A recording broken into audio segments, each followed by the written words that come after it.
All right, so if you were to put your frame rails, like we were saying, from here to here, and you go back to the back of the car, as you can see me standing here, there's only enough room for one person.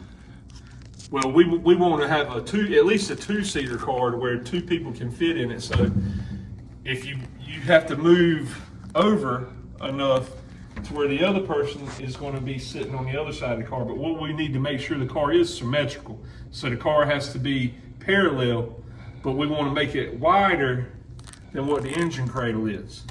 So what we would do is at this point here, we would step our frame rail, we would make our frame rail attach, come to about this point here, and what we would do is make a frame rail come out to this point, past the tire, just a little bit past the tire so you can cover your tire, and then we'd go back, and then once we get to the back of the car, we would bring our rails back in and meet the cradle at the back. So basically what we would do is we would take our car from where you see here, where it's going to be, what, 33 3/4, we would move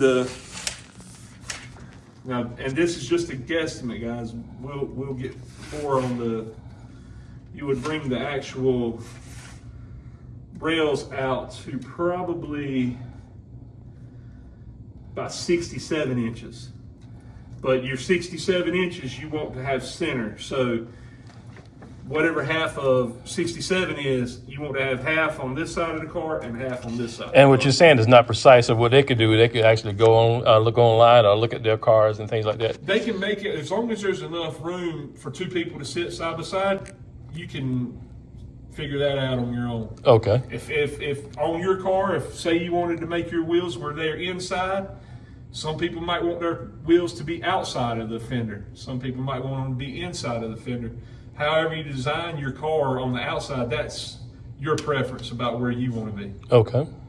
So, I mean, that's the fun about the project that you're doing, is that once you get the actual frame of the vehicle built, once you go to actually making the space frame part of the vehicle, where the person sits, then it's up to you to design it from there. Okay, perfect. You know, we've got everything, but the main part of the vehicle has to be parallel.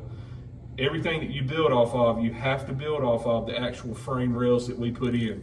If they're crooked or they're not straight or the measurements are off, then the vehicle's not going to go down the road. It's not going to go down the road straight. It'll go down the road sideways. And what is this part right here for? This hole right here? So this hole right here is for your engine mounts. Okay. So basically, it's a rubberized engine mount that will mount to the engine, that holds the engine to this cradle. If these right here, if you wanted to make a race car, you would take them and you would take the rubber mount out. If you wanted to make it just a normal car to get down the highway, you would want a rubberized mount in there because it takes the shock out. If you had a race car, you would put what we call a solid mount, which basically is a straight piece of steel going from the engine to the frame to the engine mount here. And what that does is it makes it real rigid, but it also takes the shock away. As far as if this was rubber, it would remove the shock and you wouldn't feel it in the car. If you made this solid, you would actually feel the motor vibrating. You would feel the torque of the engine. Just makes it really a little more aggressive. Okay.